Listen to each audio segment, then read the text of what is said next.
They called her just a ranch woman, and by sunset, the same men would stop laughing when they saw who rode beside her.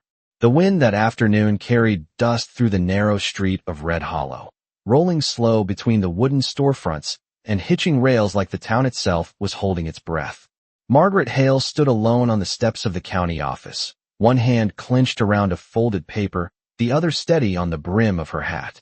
30 yards away, a few men leaned against the saloon porch, watching her with the kind of half-smiles that came easy in small towns where people believe they already knew your place. Margaret was 28 years old, sun-touched skin from long days under open sky, freckles across the bridge of her nose, and eyes the color of pine after rain. Her blouse was dusted from the ride in, and the leather vest she wore had been patched twice along the seam. Nothing about her looked rich, powerful, or dangerous. To them, she was just a woman who ran cattle north of the ridge, someone who should have stayed out on the prairie and left town business to men who wore polished boots and spoke louder. Inside the office a moment earlier, Harold Benton, the town's banker and unofficial authority on everything that involved land, had listened to her claim with a smile that never quite reached his eyes. When Margaret said the ranch along Clear Creek belonged to her, inherited from her father, Benton had leaned back in his chair and let out a laugh slow enough for the clerk to hear. Then he pushed the papers back across the desk like they weighed nothing. "Miss Hale," he'd said calmly, "you're mistaken." Outside now, Margaret could still hear the echo of that laugh in her head. The paper in her hand carried her father's handwriting, faded but steady. Thomas Hale had built that ranch from bare earth, mile by mile of fence and stubborn hope, and every board of the barn still smelled like cedar he'd cut himself. Margaret knew every acre of it. The creek bend where the cottonwoods leaned low, the stretch of pasture that ran nearly half a mile before the hills began, the old windmill that creaked when the prairie wind shifted from west to north. She had worked that land since she was a girl barely tall enough to saddle a horse. Yet in Red Hollow, that history seemed to shrink into nothing the moment she stepped through a town door. One of the men across the street flicked dust from his boot and chuckled quietly. Another tipped his hat just enough to be mocking. Someone muttered the words that drifted across the street like dry leaves. "Just a ranch woman." Margaret heard it. She didn't answer. She only tightened her grip on the paper and looked down the empty road that ran straight through town for nearly 200 yards before fading into pale prairie. The afternoon sun hung high above the water tower, bright enough to bleach the color from the buildings. For a long second, nothing moved except the wind. Then, far down that road, a faint rhythm of hoofbeats began to echo against the wooden walls of Red Hollow. Two riders appeared through the drifting dust, their horses walking slow, steady, unhurried. Most folks wouldn't have noticed at first, but Margaret did. And when the taller rider lifted his head beneath a weathered brown Stetson, revealing calm gray-blue eyes beneath a scar along his left brow, the laughter across the street faded by a fraction. Because some men carried their reputation the way storms carried thunder. And the man riding toward town beside her that afternoon was Elias Carter. The hoofbeats grew louder as the two riders moved closer through the drifting dust, slow and steady like men who had nowhere else to be and nothing left to prove. Margaret Hale did not move from the steps of the county office, but the tension in her shoulders eased by a fraction when she recognized the horse first. A tall bay gelding with a white mark along the nose, the kind of horse that had seen long miles and trusted the rider above all else. Only one man in 3 counties rode that horse. Elias Carter had not been in Red Hollow for nearly a year, yet the town remembered him the way dry grass remembers lightning. He rode with a quiet posture that made no effort to draw attention, but attention followed him anyway. The brown duster he wore carried the pale dust of many trails, and the brim of his Stetson cast a shadow across eyes that missed very little. Margaret had met him only twice before, both times out on the open range, where fences mattered less than a handshake. The first time had been during a spring storm, when her cattle scattered along the ridge, and a stranger appeared through the rain to help push them back toward the valley. The second time had been months later at the edge of Clear Creek, when Elias Carter had stopped only long enough to water his horse and ask how the ranch was holding up. He had never asked for payment and never waited for thanks. That was the kind of man he was. Across the street, the men leaning against the saloon railing straightened slightly, their laughter thinning into quiet curiosity. Red Hollow was the kind of town that paid attention when a rider arrived alone. Two riders made people watch more closely. The second rider stayed a few paces behind Elias, younger and unfamiliar, guiding a chestnut horse that tossed its head against the heat. But it was the first rider who drew the weight of the moment. Elias Carter slowed his horse to a stop in the center of the street, perhaps 30 feet from the county office steps where Margaret stood. The animal shifted its hooves gently in the dust while Elias looked up toward her with calm recognition, as if meeting her here had been expected all along.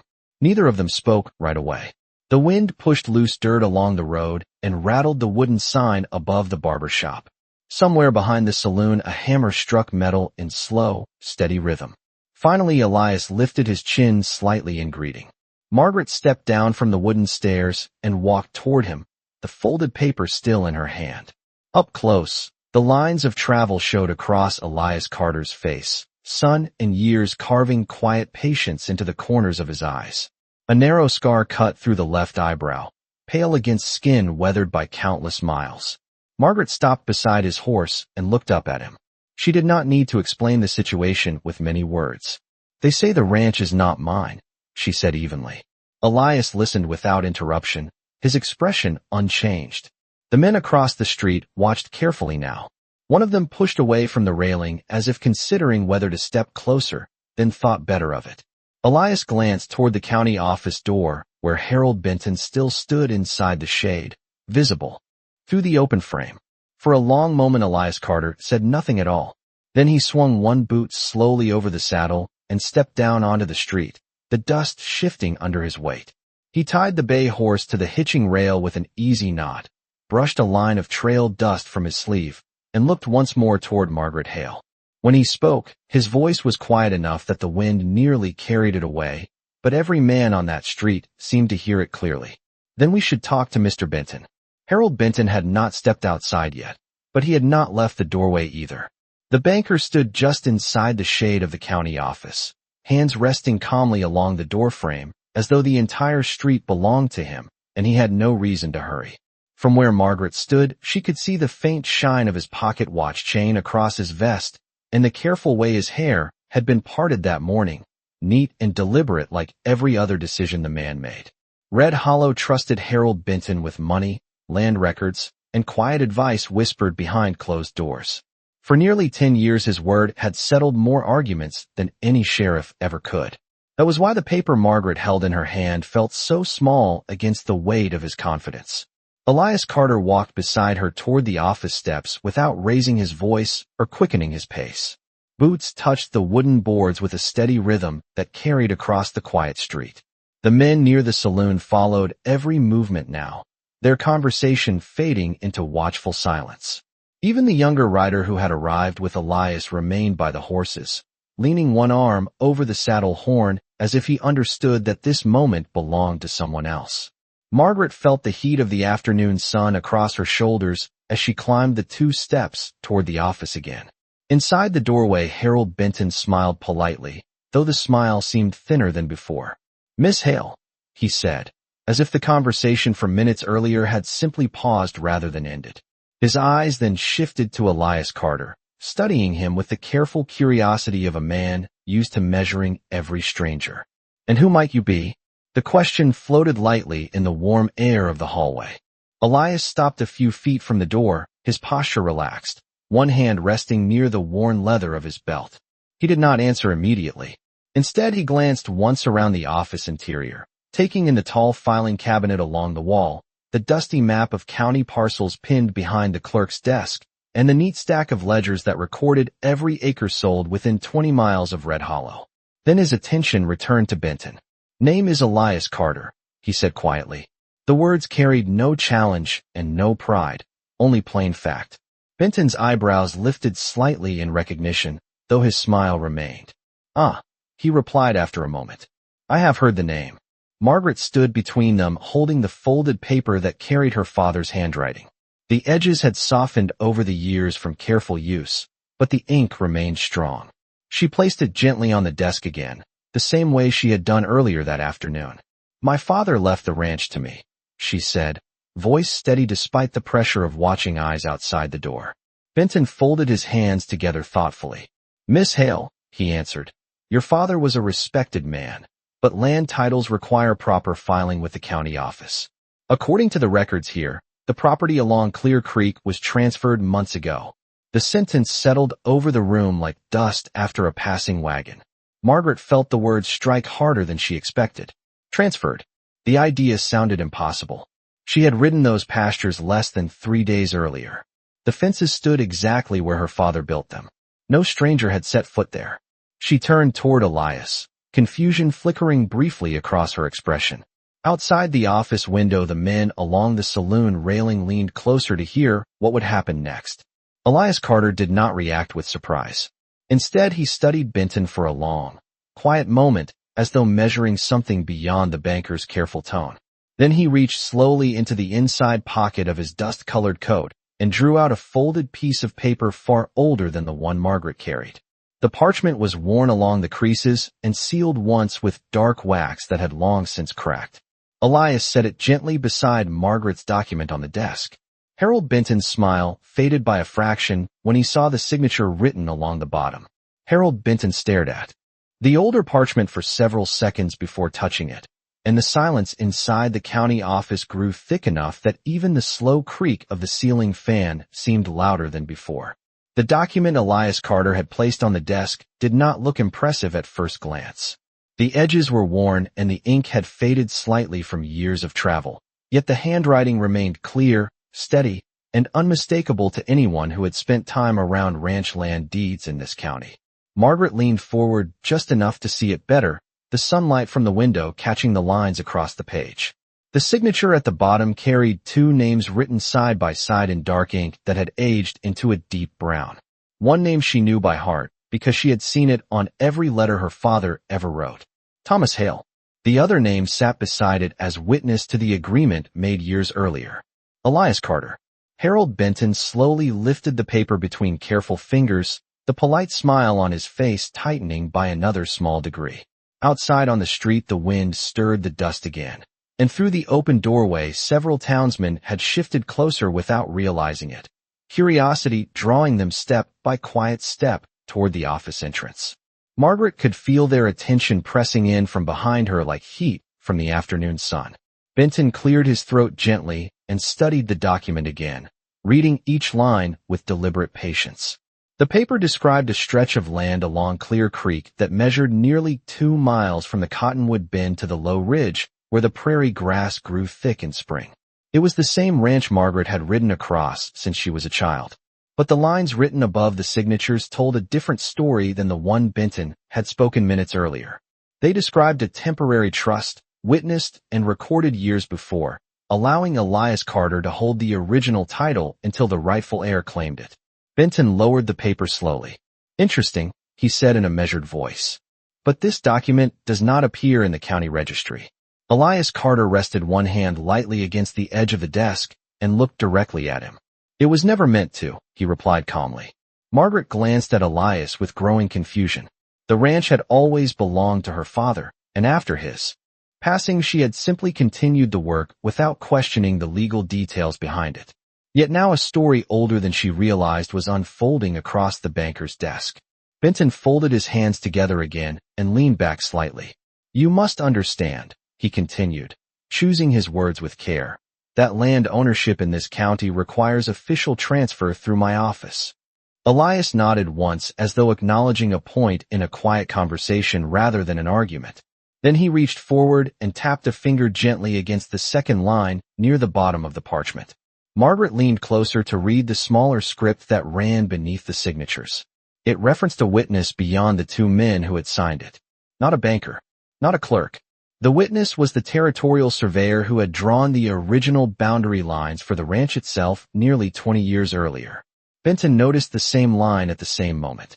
For the first time since Margaret had entered the office that afternoon, his confidence faltered just enough to show in the tightening of his jaw.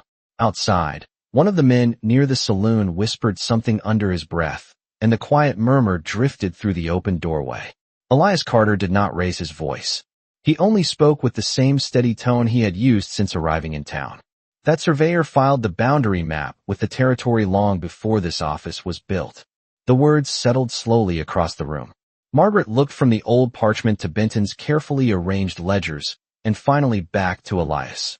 The banker glanced once toward the tall cabinet that held the county records, then back at the paper resting on his desk. And for the first time that afternoon, the man who had controlled Red Hollow's land for a decade seemed unsure what the next move should be. The quiet inside the county office stretched longer than anyone expected, and the sound of the ceiling fan turning slowly above them seemed to measure every passing second. Harold Benton stood very still behind his desk, his eyes moving once more across the aged parchment that Elias Carter had laid before him. The banker had spent most of his life believing that every document in Red Hollow eventually passed through his hands, yet the lines written on this paper belonged to a time before his office had carried such influence. Outside the doorway, the men who had drifted closer now stood along the wooden railing and hitching posts, pretending not to listen while listening to every word. Margaret Hale remained beside the desk, her fingers resting lightly against the folded page her father had left her. She had come to town believing the answer to her problem would be simple, but now she realized that something much older and deeper had been quietly waiting beneath the surface of her life for years. Benton finally set the parchment down and adjusted the cuffs of his vest as though restoring a sense of order around himself. His voice, when he spoke again, remained polite but carried a hint of strain beneath the calm tone. He said that even if the territorial surveyor had witnessed such an agreement, county authorities still governed the final transfer of land ownership. The ranch along Clear Creek, according to the entries in his ledger, had been reassigned to a holding company several months earlier. The statement hung in the air like dust drifting through sunlight. Margaret frowned slightly because she had never heard of any holding company connected to that land. Elias Carter did not react with surprise. He simply turned his head toward the tall filing cabinet where the county books were stored and then looked back at Benton. His gray-blue eyes remained steady and patient, the way a rancher watches weather gather on the horizon before deciding whether it will break into rain. He asked one quiet question that carried more weight than the banker expected. He asked who had signed the transfer. Benton hesitated just long enough for Margaret to notice. Then he opened one of the thick ledgers on the desk and turned several pages with deliberate care. The room filled with the dry whisper of paper sliding beneath his fingertips. At last he stopped and placed a finger beside a line of ink written near the center of the page. The name printed there belonged to a man few people in Red Hollow had ever met, a businessman from a rail town nearly 100 miles east. Margaret leaned closer and studied the entry carefully. The acreage described there matched the ranch along Clear Creek exactly. Yet something about the date unsettled her. The transfer had supposedly taken place 3 days before her father passed away. Margaret knew where her father had been that day because she had been beside him on the porch when the doctor arrived from the next county. Thomas Hale had never left the ranch that week. The realization moved through her slowly, like a cold wind crossing open prairie. She lifted her eyes toward Elias Carter, and he seemed to understand the same thought at the same moment. Outside the office, a horse stamped lightly against the ground, and the sound echoed along the quiet street. Benton closed the ledger with a firm motion, as though hoping the action would settle the matter. But Elias Carter reached forward again and gently turned the book back to the same page, his hand resting calmly on the wood beside it. His voice remained low and even when he spoke. He said that if Thomas Hale had truly signed such a transfer, then there would be one more document somewhere in Red Hollow that proved it. And if that document could not be found, then the ranch along Clear Creek still belonged exactly where it had always belonged. The ledger remained open on the desk between them, its yellowed pages catching the pale afternoon light that drifted through the office window, and for several seconds nobody in the room moved. Margaret Hale looked down at the line of ink that claimed her father had signed away 2 miles of pasture along Clear Creek only days before he passed, and the thought settled heavy in her chest because she remembered that week clearly. The quiet evenings on the porch, the doctor's wagon parked beside the barn, the slow way her father had watched the sunset over the western ridge as though measuring every color in the sky. Thomas Hale had never once spoken about selling the ranch. Not then. Not ever. Outside the doorway, a handful of townsmen had drawn closer along the wooden rail, their voices lowered to murmurs that rose and faded with the prairie wind. They could not see the exact words written in Benton's ledger, but they could feel the tension building inside the office like the distant promise of a storm. Harold Benton stood with one hand resting on the desk, the other smoothing the edge of the open book as if order could be restored simply by flattening the paper beneath his palm.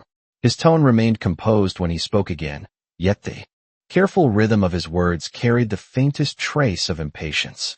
He said that records did not lie, and that whatever Margaret remembered from those days did not change what had been signed and entered in the county ledger. Margaret lifted her eyes slowly toward him. She wanted to believe there had been some mistake, something simple that could be corrected with a new line of ink, but the man behind the desk seemed far too certain of the story he was telling. Elias Carter had not taken his hand away from the ledger. His fingers rested lightly near the page Benton had pointed to, and the calm in his posture gave the impression of a man who had seen disputes like this unfold before and knew that the truth rarely appeared in the first document placed on a desk.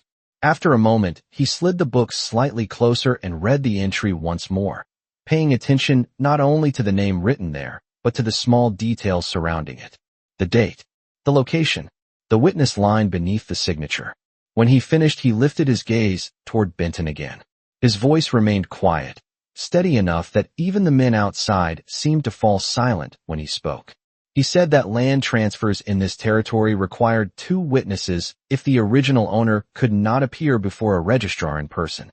Benton nodded quickly and replied that the necessary witness had been recorded. Elias tilted his head just enough to glance again at the bottom of the entry. The witness name written there belonged to a man who operated a freight station nearly 100 miles east of Red Hollow. Margaret frowned because she had never heard that name spoken anywhere near Clear Creek. Elias spoke again after a short pause, asking a question so simple that it seemed almost gentle. He asked why a freight station owner from another town would travel such a distance to witness a land sale for a rancher he had never met. The air inside the office grew noticeably still. Benton opened his mouth as if the explanation would come easily, yet no words appeared at first. Outside, a wagon wheel creaked slowly as someone shifted weight along the street. Margaret felt the meaning of Elias Carter's question settle quietly in the room. If that witness had never truly been present at the ranch, then the signature beside his name might never have been written in Thomas Hale's hand at all. The silence after Elias Carter's question settled across the county office like dust after a long ride, slow and heavy, and for a moment the only sound was the faint turning of the ceiling fan above them. Harold Benton remained behind his desk, but the easy confidence that had colored his voice earlier in the afternoon seemed to slip just slightly from his expression. Margaret Hale stood beside the ledger, her eyes moving between the line of ink on the page and the older parchment that Elias had placed beside it. She had spent her life working under open sky, measuring truth by fences she could touch and land she could ride across in a single morning. Paper records were never something she trusted easily, yet she understood one thing clearly now. If the witness name in Benton's ledger had never stood on the porch of her father's ranch, then the entire entry rested on a story that might not hold together under careful light. Outside the doorway, the small crowd along the street had grown thicker. A blacksmith from the end of the block had wandered over, wiping soot from his hands on a rag, and even the barber leaned half out of his shop to watch the quiet standoff unfolding inside the office. Nobody spoke loudly anymore. They simply waited. Benton cleared his throat and reached again for the ledger, as if turning another page might place the matter back under his control.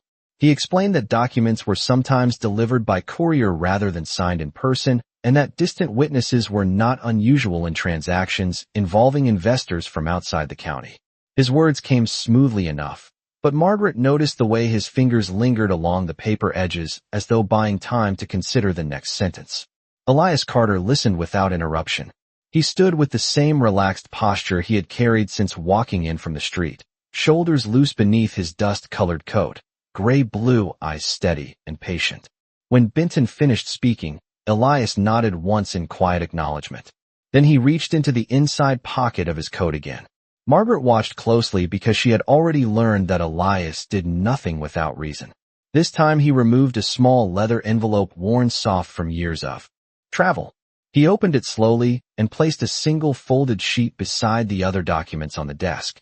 The paper carried the official seal of the Territorial Survey Office pressed into the corner, the wax faded but still visible beneath the afternoon light. Benton's eyes dropped to the page, and the lines along his jaw tightened.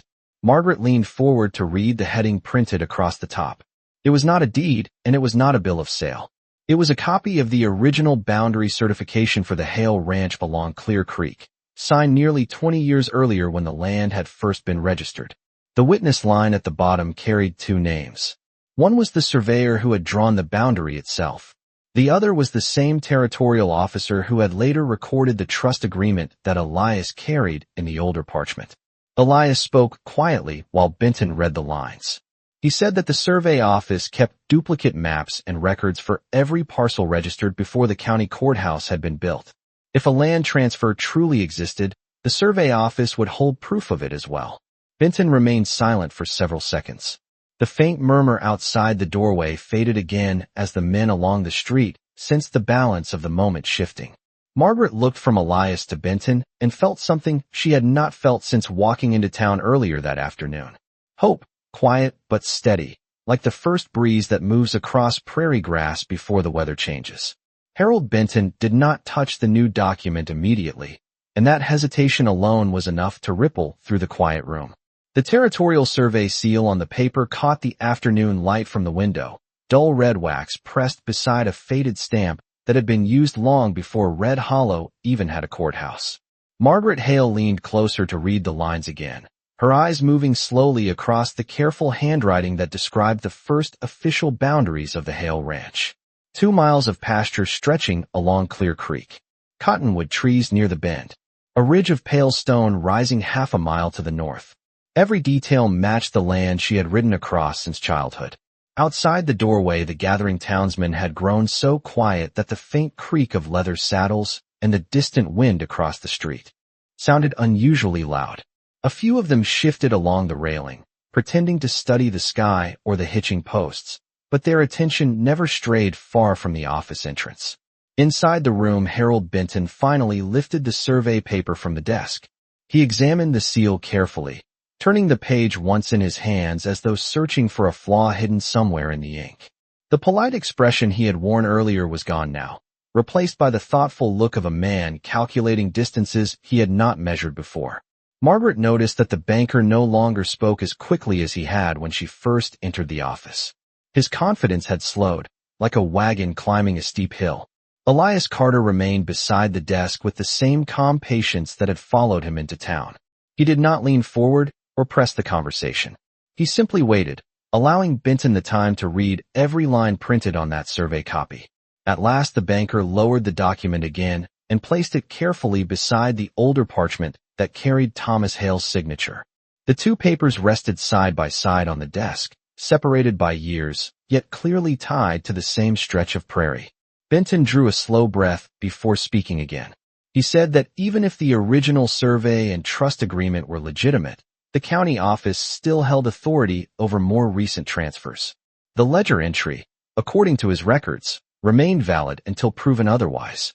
Margaret listened to the explanation, but this time the words did not carry the same weight they had earlier in the afternoon. Too many questions now circled the page of Benton's ledger. Elias finally moved one hand across the desk and gently slid the survey document closer to the open book. His finger traced a small line near the bottom margin that Margaret had not noticed before. It referenced a registration number assigned by the territorial office when the ranch boundaries were first recorded. Elias looked toward Benton again and spoke quietly. He said that the same registration number would appear in any legitimate transfer filed after that day. Margaret watched Benton's eyes return to the ledger page. Slowly, almost reluctantly, the banker bent forward and studied the entry again. The ink describing the Clear Creek property listed acreage and location, but beside the line where the registration number should have been there was only a short dash. Nothing more. The absence of that number settled across the room like a sudden drop in temperature. Outside the office, someone whispered softly to another man along the rail, though the words were impossible to hear. Margaret looked from the blank space in the ledger to Benton's face. The banker straightened slowly, closing the book halfway, as if hoping the empty line might disappear once the page was hidden. But Elias Carter did not move away from the desk.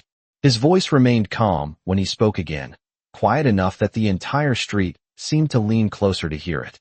He said that without the territorial registration number, the entry in that ledger could not be matched to the original land record. And if it could not be matched, then the ranch along Clear Creek had never truly been transferred at all. The empty space beside the ledger entry seemed smaller than a coin, yet it carried more weight than every number written across the page. Harold Benton stared at that thin dash where the territorial registration number should have been, and for the first time since Margaret Hale had walked through his door that afternoon, the banker did not reach for another explanation. Outside the office, the gathered townsmen shifted quietly along the railing. A wagon rolled slowly past the far end of the street, its wooden wheels groaning against the dry dirt, but even that ordinary sound felt distant compared to the silence settling inside the room. Margaret remained beside the desk, her eyes moving again between the ledger and the older survey document. For years she had ridden across the same land described in those lines of ink. She knew the creek bends, the cottonwood shade, the stretch of grass where the wind always moved like water. Seeing the ranch reduced to a few uncertain marks in Benton's book had unsettled her earlier that day. Now the absence of that registration number began to change something deeper. It was like watching a cloud drift away from the sun after a long storm. Harold Benton closed the ledger fully this time, pressing the cover flat with both hands as if the weight of the leather might steady the room. He looked first toward Margaret and then toward Elias Carter. The calm rancher had not raised his voice once since entering town. Yet the quiet patience in his gray-blue eyes seemed to press harder than any argument. Benton cleared his throat and stepped away from the desk toward the tall cabinet behind him. Inside were the county's older records, rolled maps and correspondence tied with faded ribbon. The banker hesitated before opening one drawer, then another, searching through folders whose edges had curled with age. Dust drifted into the warm air as he moved papers aside. Margaret watched carefully, noticing how deliberate his motions had become. Whatever certainty Benton carried earlier was now replaced by caution. After several moments, he removed a narrow folder and returned to the desk. The paper inside carried a date from 8 years earlier, the same year the ledger claimed the ranch had changed hands. Benton opened the folder and examined the single letter it contained.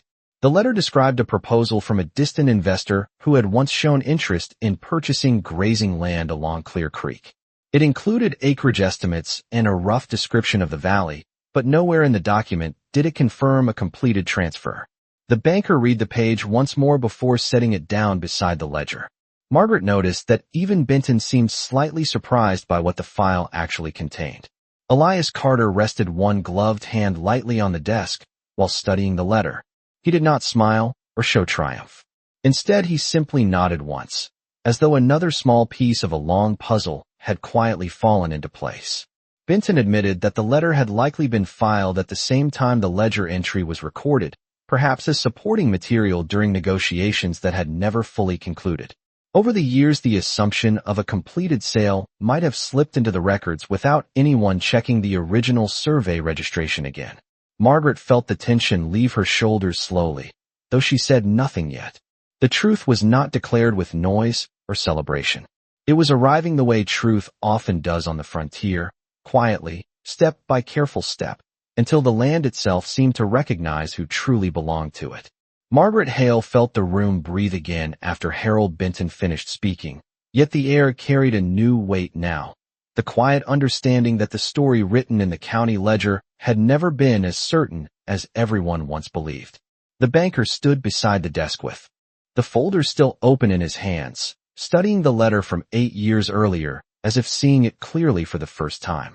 Outside the office door, the townsmen remained gathered along the wooden railing, though their voices had softened into low murmurs that drifted through the warm afternoon like distant wind across dry grass.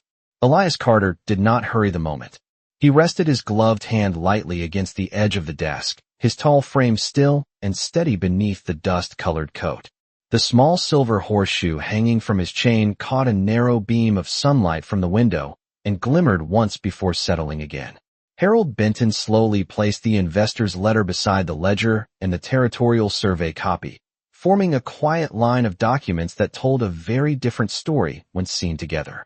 The banker admitted that negotiations with outside investors had been common during those years when the valley first began to grow.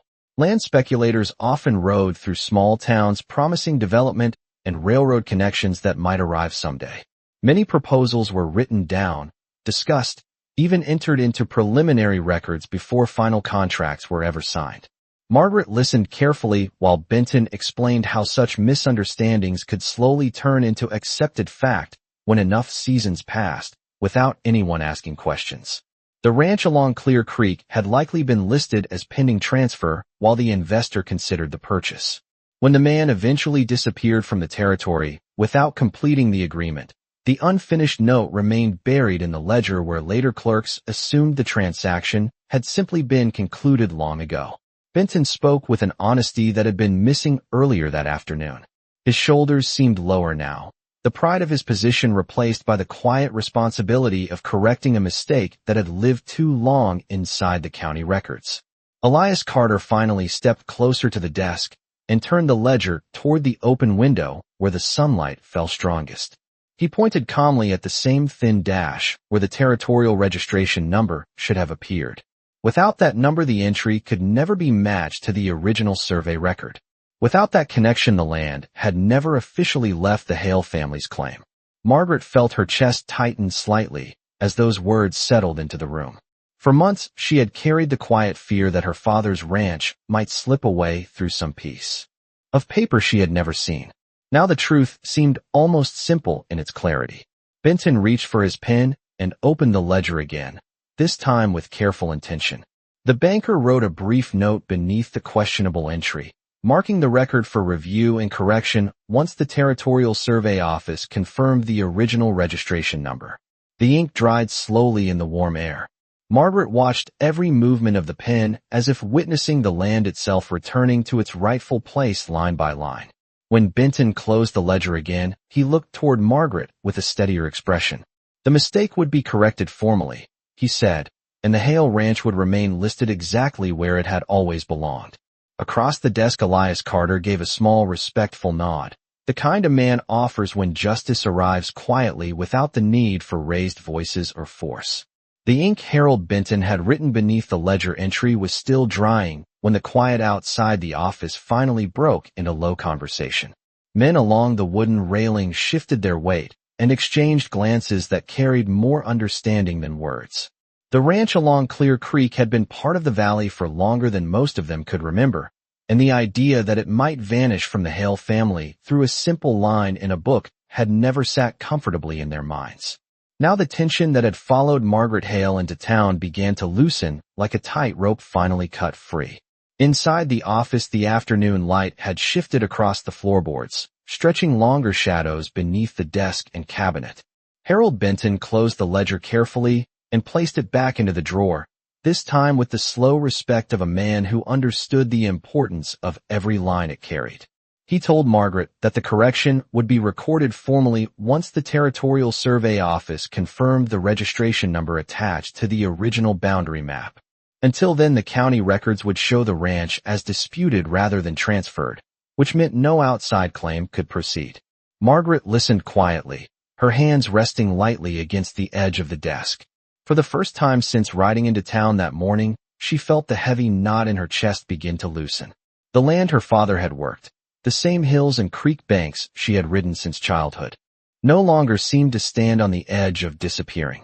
Elias Carter stepped back from the desk as Benton finished speaking. He did not reach for praise or acknowledgement. Instead, he gathered the survey copy and the older parchment with calm, deliberate care and returned them to the worn leather envelope inside his coat. The small silver horseshoe pendant brushed softly against the fabric as he closed the pocket. Margaret watched him for a moment before turning toward the open doorway. The crowd outside parted slightly as she stepped onto the wooden porch. Dust drifted across the street under the afternoon sun, and somewhere down the block a horse stamped its hoof against the packed earth. A few of the men nodded quietly as she passed, the silent gesture of neighbors who now understood more of the story than they had earlier that day. Elias followed her out a moment later, the brim of his old brown hat casting a narrow shadow across his steady gray-blue eyes. Margaret stopped near the hitching rail where her horse waited and looked back toward the courthouse window. The building appeared smaller now than it had when she first rode into town, its tall door and records inside no longer carrying the same power they once seemed to hold. She turned toward Elias and thanked him in a voice that carried both relief and curiosity. She asked how he had known where to find the survey record after so many years. Elias rested one hand on the saddle horn and looked down the long road leading west beyond the town. He answered simply that sometimes the land remembers its own story even when people forget to read it carefully. The wind moved softly across the street, lifting the edge of Margaret's hair as she considered those words, and somewhere beyond the rooftops the open prairie waited in quiet patience for them to ride home. The late afternoon sun rested low above the rooftops of Red Hollow when Margaret Hale placed her boot in the stirrup and mounted her horse beside the hitching rail.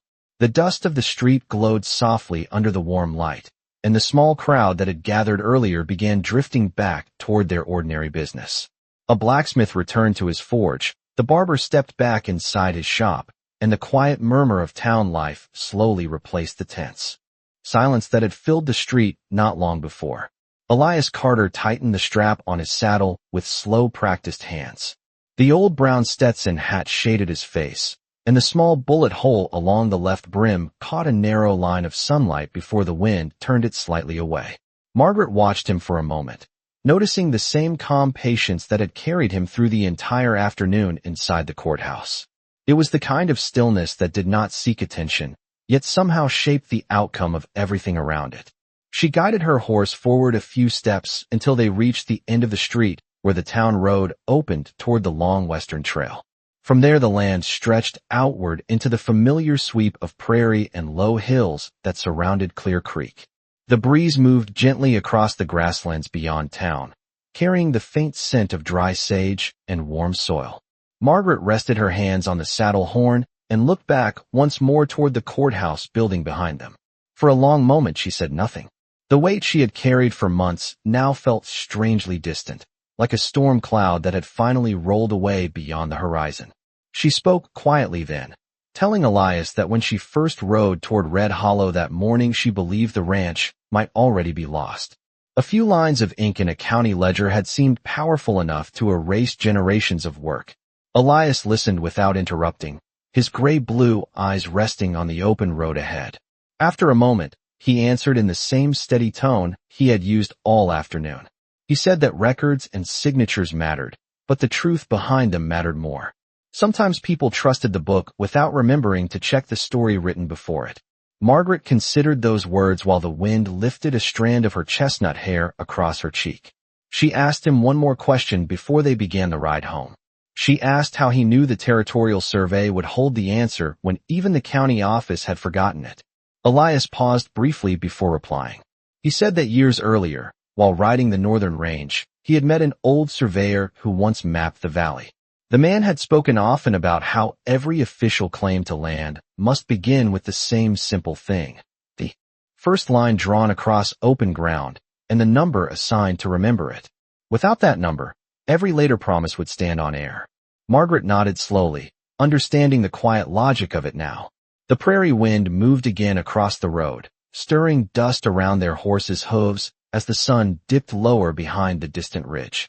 Neither of them hurried to leave the town just yet, as if both understood that the land waiting beyond Red Hollow would feel different when they rode back across it, not because the prairie had changed, but because the truth beneath it had finally been remembered.